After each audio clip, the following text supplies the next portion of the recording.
नमस्कार।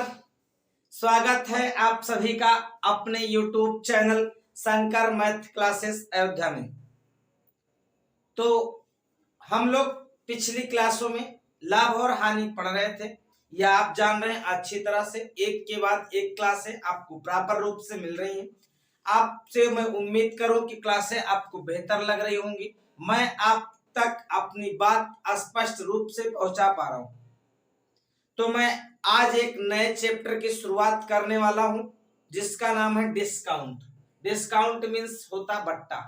कभी कभी इसे एक भाषा में और बोला जाता है जिसका नाम होता छूट। तो चाहे छूट कहा जाए और चाहे बट्टा, दोनों का मतलब सेम होता। तो इतनी बात आप समझने का प्रयास करेंगे कि मैं एक नए चैप्टर की शुरुआत कर रहा हूं जिसका नाम है बट्टा।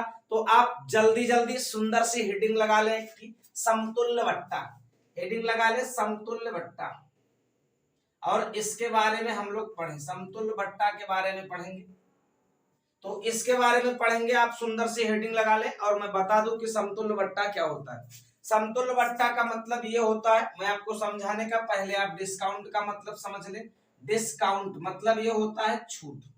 ये आपके सामने लिखा हो, ये दो शब्दों से मिलकर बना होता है। डिस प्लस काउंट, ना और गिनना, यानी जिसे आप छोड़ दे गिने ना उसे कहते हैं डिस्काउंट। तो जिसे आप छोड़ दे यानी गिने ना उसे कहते हैं डिस्काउंट। जैसे आपके सामने कोई सामान 100 रुपए का है, आपने कहा मैं 10 रुपए उसको छोड़ दे रहा हूँ, 90 में बेच रहा हूँ, तो ये जो छोड़ रहे हैं यही आपका डिस्काउंट है। बात आई समझ में। अगर मैं कह दूं 200 रुपए का सामान है, 200 रुपए का आप बेच रहे हैं, मैं कह दूं 160 रुपए में, तो आप कह दो 40 रुपए छोड़ दिया इसने, 40 क्या हुआ, तो आप कहोगे छूट। इसी छूट को प्रतिशत निकालने के लिए, छूट प्रतिशत, तो आप कहोगे 40 रुपए छोड़ा है, और किस पे, तो आप कहोगे 200 पे, और गुणे में 100। तो हम लोग छूट प्रतिशत निकालने का प्रयास करते हैं। 100 दूना 200, 2 से काटो 20% उत्तर होता है। लेकिन ये 20% उत्तर आपको निकालने से कोई मतलब नहीं। अभी आपको मैं समझाने का प्रयास करूं कि डिस्काउंट क्या होता है। मैं एक भाषा में समझाऊं कि जिससे ना गिना जाए। जैसे मैं कह दूं 100 रुपए का सामान 90 में बेचा गया, तो आप कहोगे 10 रुपए छोड़ दिया। ये जो 10 रुपए छोड़ दिया यही नहीं गिना गया, ये छूट है। इसी तरह यहाँ पे 200 रुपए का सामान 160 में बेचा गया, यानी 40 नहीं गिना गया, तो आप कहोगे 40 छूट। अब छूट को परसेंटेज में निकालना, ये सब अलग बातें हैं, मैं इसके बारे में भी चर्चा करूंगा। तो मैं पूरी तरह डिस्काउंट के बारे में समझा लूं तो मैं बताऊं। तो डिस्काउंट को बताते समय मैं एक दो बातें आपको बताता चलूं। पूरे सवाल में आपको 3 तरह से रेट आपको दिखाई देंगे। एक तो होगा अंकित मूल्य, और दूसरा होगा विक्रय मूल्य, और एक होगा क्रय मूल्य। ये 3 तरह से आपको मूल्य दिखाई देंगे। और ये 3 तरह से जो मूल्य होते हैं इसको हम लोग एमआरपी पर कहते हैं, यानी मैक्सिमम रिटेल प्राइस, अधिकतम खुदरा मूल्य। और इसको क्या बोलते हैं, एसपी बोलते हैं, सेलिंग प्राइस। और इसको क्या बोलते हैं, तो आप कहोगे इसको सीपी बोलते हैं। कोई दिक्कत तो नहीं। तो ये एसपी, सीपी और एमआरपी, ये 3 मूल्य होंगे। जब कभी भी आपको डिस्काउंट देना होगा तो आप सदैव एमआरपी पे देंगे। किस पे देंगे, एमआरपी पे। सदैव सदैव छूट अंकित मूल्य पर दी जाएगी और किसी मूल्य पर नहीं दी जाएगी, क्योंकि जो छोड़ेगा अंकित मूल्य। और इस पे समझ ले क्या होता है। जितने में आप वस्तु को खरीदते हैं, मैंने कहा कि कोई आपके पास एक किताब थी, इस किताब को आपने 300 रुपए में खरीदा, तो जितने में खरीदा ये आपका क्या हुआ, आप कहोगे क्रय मूल्य। एमआरपी क्या होता है, जब आप किताब के पीछे जाकर देखते हैं लिखा होता है 480 रुपए मान लो, तो जो आपने लिख दिया प्रिंट रेट वही एमआरपी हो गया। तो जब भी छूट दिया जाएगा इस एमआरपी पे दिया जाएगा, और जितने में बेचा जाएगा वो विक्रय मूल्य। हाँ, हो सकता है विक्रय मूल्य इससे कम हो जाए, हो सकता है विक्रय मूल्य इससे ज्यादा हो जाए। तो जब क्रय मूल्य से विक्रय मूल्य ज्यादा होगा तब तक उसको लाभ होगा, और क्रय मूल्य से जैसे विक्रय मूल्य कम होने लगेगा, आपको पता है लाभ हानि में कि तुरंत हानि होने लगेगा। मैं लाभ हानि में आपको ये बात बता चुका हूं कि हानि कब होगा और लाभ कब होगा। तो इतनी बात समझ ले कि अंकित मूल्य पर हमेशा छूट दी जाती है, इस बात को नोट कर ले। समतुल्य बट्टा को मैं बताऊं आपको। समतुल्य बट्टा का मतलब ये होता है कि जैसे आप दुकान पे गए, कभी सामान खरीदे, एक दुकानदार ने आपसे कहा मैं 20% का डिस्काउंट दिया, आपने थोड़ा और रोना गाना स्टार्ट किया, तो उसने कहा चलो 10 और दे देते, तो कहता 10% और ले लेना। बात आई समझ में। तो ये जो लगातार छूट होती है, इन छूटों को एक साथ लेना समतुल्य कहलाता है, यानी सबको मिला करके। तो आप ये जानो, अब ये आपको दिखाई दे रहा है 20% एक दिया और बाद में 10% रोने के बाद फिर दिया, तो इसका मतलब उसको कितना परसेंट डिस्काउंट दिया? आपको दिख रहा है 30%, लेकिन ये 30% नहीं है। क्या ये 30% नहीं होगा? आप ये जानिएगा कि जो समतुल्य बट्टा होगा वो दोनों के योग से सदैव कम होगा, कभी ज्यादा नहीं होगा। तो मैं इसको सिखाऊंगा कि ये कम कैसे होगा, इसमें रिलेशन में बताऊंगा। तो मैं एक सवाल छोटे से लेकर के वही समझाने का प्रयास करता हूं। आप 30 मार्क के आएंगे, उत्तर गलत होगा, ये जान जाइए। बात आई समझ? तो मैं एक सवाल आपके सामने लिखूं कि 10%, में छोटा सा ही लिख रहा हूं कि 10% और 20%, 20% के दो क्रमिक बट्टे, दो क्रमिक बट्टे, क्रमिक बट्टे का मतलब वही रोने गाने वाला। आप रोए तो 10 और दे दिया, कहा ले जाओ 10 और दे। क्रमिक बट्टे किस एकल बट्टे के बराबर है? किस एकल बट्टे के बराबर है?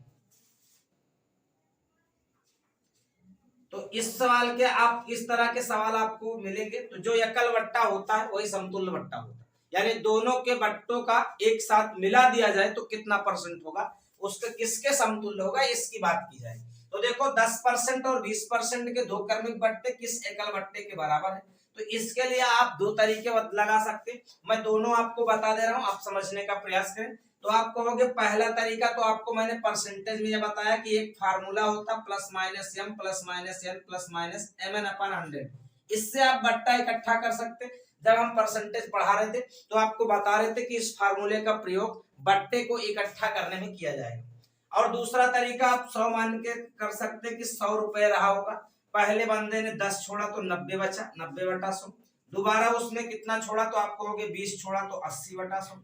मैं अगर देखूं तो आप कहोगे 0 से 0 काट दूं, 0 से 0 काट दूं, 9 8 कितना बचा तो आप कहोगे 72।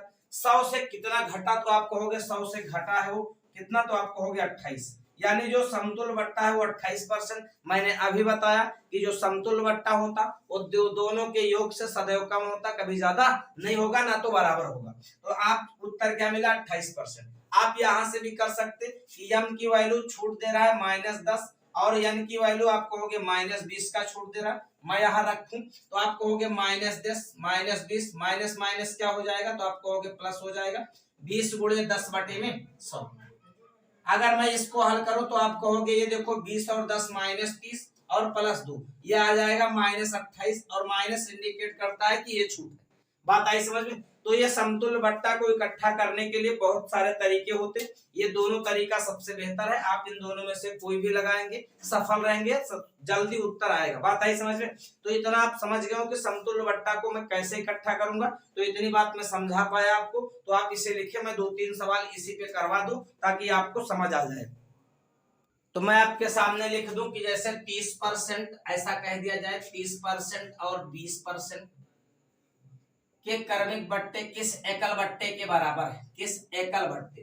तो अगर मैं एकल की बात करूं कि किस एकल बट्टे के बराबर होगा, तो आप कहेंगे 30-20 कितना होगा? 50, यानी उत्तर जो होगा वो 50 से कम होगा। इतनी बात समझने का प्रयास। मैं कह दूं पहले 100 रहा है, 100 मान लीजिए। अगर 100 रहा है तो एक बार 30 कम हुआ तो आप कहोगे 70/100 बचा, 70/100। अगर एक बार 20 कम हुआ तो 80/100। तो आप कहोगे 2 0 से 2 0, 2 0 से 2 0 काट दिए तो 7 8 56। अब बताओ 100 से कितना घटा, तो आप कहोगे 44 घटा, तो बट्टा कितना हुआ, तो आप कहोगे 44%। बात आई समझ में? ये इस सवाल का उत्तर है। आप इसे समझ पा रहे होंगे मैं क्या बता रहा हूं। आप ये जानिए कि जो दोनों बट्टों का योग होगा उससे सदैव एकल बट्टा कम आएगा, कभी उसके बराबर और ज्यादा नहीं हो सकता। इतनी बात को मैं 3-4 बार रिपीट कर चुका हूं। तो मैं इसी तरह से आप इसे लिख लें तो मैं आगे की तरफ बढ़ूं। अब मैं 2-3 सवाल और आपके सामने लिख दूं। जैसे मैं कहता हूं 20% और 40%, और 40% के एकल के 20% और 40% के दो क्रमिक बट्टे किस एकल बट्टे के, अगर एकल की बात की जाए मतलब किस एक बट्टा दिया जाए तो उसके बराबर हो जाए। तो आप कहोगे मैं 100 मान के करूं, तो आप कहोगे पहले 100 रहा, उसमें एक बार 20 कम हुआ तो 80/100 बचा, दोबारा कितना कम हुआ 40 कम हुआ तो 60/100 बचा। 2 0 से 2 0 काटे, 2 0 से 2 0, 8 6 कितना तो 48, कितना कम हुआ तो आप कहोगे 52 कम हुआ, कितना हुआ 52। तो आप कहोगे 52% ये क्या हुआ, एकल बट्टा हुआ। यानी चाहे आप 20% और 40% दो बार बट्टा दे, चाहे 52% एक ही साथ दे दे, कोई फर्क पड़ने वाला दोनों में नहीं है। मैं ये समझाने का प्रयास कर रहा था। तो क्या आप एकल बट्टे के बारे में समझ गए कैसे लगाएंगे? आप इन दोनों सवालों को एमएन के विधि से लगा सकते, कोई फर्क नहीं पड़ने वाला। देखो मैं यहाँ पे अगर लगा के दिखाऊं तो आपसे ये पूछूं कि एमएन लगाऊं तो आप कहोगे जी। तो अगर एमएन लगाओ तो आप कहोगे पहली बार माइनस एम। देखो माइनस एम की वैल्यू कितनी है, तो आप कहोगे एम की वैल्यू है -30 और दोबारा एन की वैल्यू है -20। देखो 30 और 20 में ये वाला सवाल लगाऊं तो आप कहोगे कि जो एकल होगा तो आप कहोगे -30 -20 प्लस माइनस, अरे माइनस माइनस प्लस, और आप कहोगे 20 गुणे 30 बटे में क्या, तो आप कहोगे 100। दो जीरो से दो जीरो काटो, 20 और 30 कितना हो जाएगा, आप कहोगे -50 और प्लस में 6, 50 में से 6 गया -44 और माइनस इंडिकेट करेगा कि ये छूट है। बात आई समझ में? तो कितना परसेंट आएगा, आप कहोगे 44% छूट होगा। तो ऐसे भी 44 आ जाएगा और पहले भी 44 आया। इसी तरह से इस सवाल को भी लिख लेंगे। कोई दिक्कत, किसी को कोई समस्या हो तो बताए, मैं आगे की तरफ बढ़ूं, आपकी इजाजत है तो मैं आगे बढ़ रहा हूं। आप इसे समझने का प्रयास करें और मैं आगे बढ़ूं तो इस पे एक आध सवाल और लिख दूं ताकि ये बात पूरी हो जाए तो मैं आगे बढ़ूं। देखो एक सवाल और मैं लिख दिया हूं, 15% 20% के दो क्रमिक बट्टे किस एकल बट्टे के बराबर है। अगर मैं इसकी बात सोचूं, आप इसे लगाएं जल्दी से, तो दोनों तरीके में कौन बेहतर बैठेगा आप यहां से अंदाजा लगाने का प्रयास करें। तो देखो मैं कह दूं 100, मैं पहले मान लूं 100 रहा है, तो 100 से एक बार 15 कम हुआ तो कितना बचा, आप कहोगे 85/100। एक बार 20 कम हुआ तो कितना बचा, आप कहोगे 80/100। मैं दो जीरो से दो जीरो और एक जीरो से मैं 20 चौक 80 कह दूं और 20 पंचे 100। ये देखो 20 चौक 80 काटा, 20 पंचे 100, 5 से काटू तो आप कहोगे 17 पंचे 85। तो 17 चौको कितना हो गया, तो आप कहोगे 68। कितना कम हुआ, तो आप कहोगे 32 कम हुआ। कितना हुआ, तो आप कहोगे 32% कम हुआ। जबकि इन दोनों का योग कितना रहा था, आप कहोगे 35। तो देखो 35 से कम है, ये 32%। ये तो पहला तरीका था। दूसरा तरीका भी अपनाने का प्रयास करो। एम की वैल्यू आप कहोगे -15, एन की वैल्यू आप कहोगे -20 है। तो अगर रखूं तो आप कहोगे -15 -20 प्लस माइनस माइनस प्लस हो जाएगा 15 गुणे 20 और बटे में क्या, तो आप कहोगे 100। तो अब देखो -20 और -30 कितना होगा, तो आप कहोगे -20 और -15 तो -35 प्लस 15 दूना 30 यानी 300 बटे में 100। मैं दो जीरो से दो जीरो काटू यानी -35 प्लस 3 तो आप कहोगे -32। इसका मतलब क्या होगा, तो आप कहोगे 32% छूट। कोई दिक्कत तो नहीं होगी। तो ये आपके साथ सवाल लिखा था। अब मैं एक सवाल और लिख दे रहा हूं जिसमें 3 छूटे होंगी। तो आप 3 छूटों को कैसे इकट्ठा करेंगे मैं आपको बताने का प्रयास करूं। आप इसे लिखें, आप समझ गए होंगे, बहुत समझदार हैं। अब देखो आपके सामने एक सवाल लिखा हुआ है 6%, 15% और 14% के 3 क्रमिक छूटे किस एकल छूट के बराबर है। तो आप इसे लगाने का प्रयास करें। सवाल बहुत कठिन नहीं है लेकिन इतना आसान नहीं, क्योंकि कैलकुलेटिव है। आपको ये समझना पड़ेगा, सवाल छोटा जरूर लिखा है लेकिन समझने का प्रयास करोगे। बात समझ गए ना? ये इतनी जल्दी आपको सब कुछ नहीं आने वाला। ये गणित है कि तेरी मोहब्बत ने हमें आगे बताऊं। चलो आगे बढ़ो फिर बताएंगे। देखो 6%, 15% और 14%। विकास समझ रहे ना? 6%, 15% और 14% के 3 क्रमिक छूटे किस एकल छूट के बराबर है। आप इसे समझने का प्रयास करें। ये गणित है, मोहब्बत करनी पड़ेगी। बिना मोहब्बत के संभव नहीं। प्यार से सब कुछ संभव है, तो प्यार तो करना पड़ेगा। तो देखो इसको हम लोग लगाने का प्रयास करें। तो मैं पहले बता दूं कि 100 मान के लगाओगे और आप यमन से लगाओगे, दोनों में फर्क क्या है। अब आप गंभीर हो जाइए, बात की गंभीरता को समझिए। तो मैं कह दूं 100 रहा है, पहले 6 कम हुआ तो आप कहोगे 6 कम होने के बाद 94/100 बचा। दोबारा 15 कम हुआ तो आप कहोगे 85/100 होना। तीसरा आप कहोगे 86/100 बचा। अगर आप इसे हल करके देखें तो आप थोड़ा कैलकुलेशन में आप परेशान हो जाएंगे, क्योंकि गुणा करने में आपको दिक्कत होगी, क्योंकि आप देख रहे हैं कि गुणा करना थोड़ा कठिन काम, जबकि है दूसरा भी इतना आसान नहीं कि आप तुरंत जान जाए, लेकिन दूसरे वाले में भी कैलकुलेशन करनी पड़ेगी। अगर इसका कैलकुलेशन करोगे उत्तर तब भी पाओगे। मैं दूसरे की तरफ जाऊं तो आप कहोगे एक बार माइनस, देखो जब 3 छूटे आ जाए तो जो सक्सेसिव लगता है वो कैसे लगता है मैं आपको सिखाऊं। एक बार पहले 2 को ले, जितना आएगा उसको तीसरे के साथ लेते, तो आप कहोगे -6 है। दोबारा ये देखो m की वैल्यू क्या है, तो आप कहोगे m की वैल्यू -6, n की वैल्यू कितना, तो आप कहोगे -15। मैं लगाऊं, देखो प्लस माइनस m होता, प्लस माइनस n होता, प्लस माइनस mn/100 होता। अगर इस पे मैं लगाने का प्रयास करूं तो आप कहोगे -6 -15, माइनस और माइनस गुणा प्लस हो जाएगा, 6 गुणे 15 और बटे में 15 6, तो आप कहोगे -21 हो जाएगा, प्लस 15 छक्का 90, यानी 2 अंक पे दशमलव आ जाएगा। 2 जीरो है तो 2 अंक पे दशमलव आ गया, तो यानी 90, यानी 21 में से 0.9 घटेगा, तो यानी ये कितना आएगा -20.1। और दूसरा जो छूट है वो आपका 14%, यानी m की वैल्यू कितनी आई, तो आप कहोगे -20.1 और n की वैल्यू कितनी आई, तो आप कहोगे 14%। अब इसमें दोबारा फिर आपको सक्सेसिव लगाना पड़ेगा, तब आपका उत्तर आएगा, ये आपको समझना है। तो आप कहोगे मैं लगा दूं -20 हो गया 0.1 और -14 और माइनस माइनस प्लस 20.1 गुणे 14 और बटे में क्या, तो आप कहोगे 100। अब देखो ध्यान से, 20 और 14 को जोड़ेंगे तो ये हो जाएगा 34.1। कितना हो जाएगा, तो आप कहोगे 34.1, वो भी नेगेटिव में। अगर मैं प्लस लगाऊं, इसको गुणा करूं, तो आप कहोगे 14 एकन 14 और 14 दूना 28। 2 जीरो है, 1 अंक पर दशमलव पहले से लगा, तो यानी 3 अंक पर दशमलव लगा, तो 3 अंक पर दशमलव लगा। अब आप घटा ले तो उत्तर आपका तुरंत आ जाएगा, यानी 34.1 में से 1 लगा है तो इसे हम लोग 0 लगा के बढ़ा लेते। और घटाना क्या है, तो आप कहोगे 2.814। आप घटाना भी सीखे, देखो इधर से हासिल जाता है, 10 में से 4 गया तो बाकी बचा 6। यहाँ देखो कितना हुआ, तो आप कहोगे 9, 9 में से 1 गया तो आप कहोगे 8। यहाँ कितना बचा, 10, 10 में से 2 गया, 8 गया तो 2 बचा। अब देखो यहाँ 3 में से 2 गया तो 1 बचा, आप कहोगे 31। यानी इसका जो उत्तर आएगा वो आएगा 31.286। ये आया हुआ सवाल है, ये इसको आप हल्के में मत ले, या आप हल्के में ले ले। तो इतना कैलकुलेशन आ जाए तो आपको इसको भी कैलकुलेट करोगे तो उत्तर वही आएगा, उत्तर पे कोई फर्क पड़ने वाला नहीं। उत्तर है 31.286, यही इस सवाल का सही उत्तर। तो मैं सक्सेसिव को आपको समझा चुका कि समतुल्य बट्टा कैसे लगाएंगे, क्या तरीका, आप इसको भी कैलकुलेट कर सकते, कोई बड़ी बात नहीं है, बहुत बहुत कठिन काम नहीं। देखो मैं इसको 2 से काटूं तो 47 बार कटेगा, 2 से काटूं तो ये 50 बार कटेगा, 5 से काटूं 10 बार कटेगा, 5 से काटूं 17 बार कटेगा। अब मैं इसको काटूं, ये 43 बार कटेगा, ये कितनी बार कटेगा, आप कहोगे 50 बार कटेगा।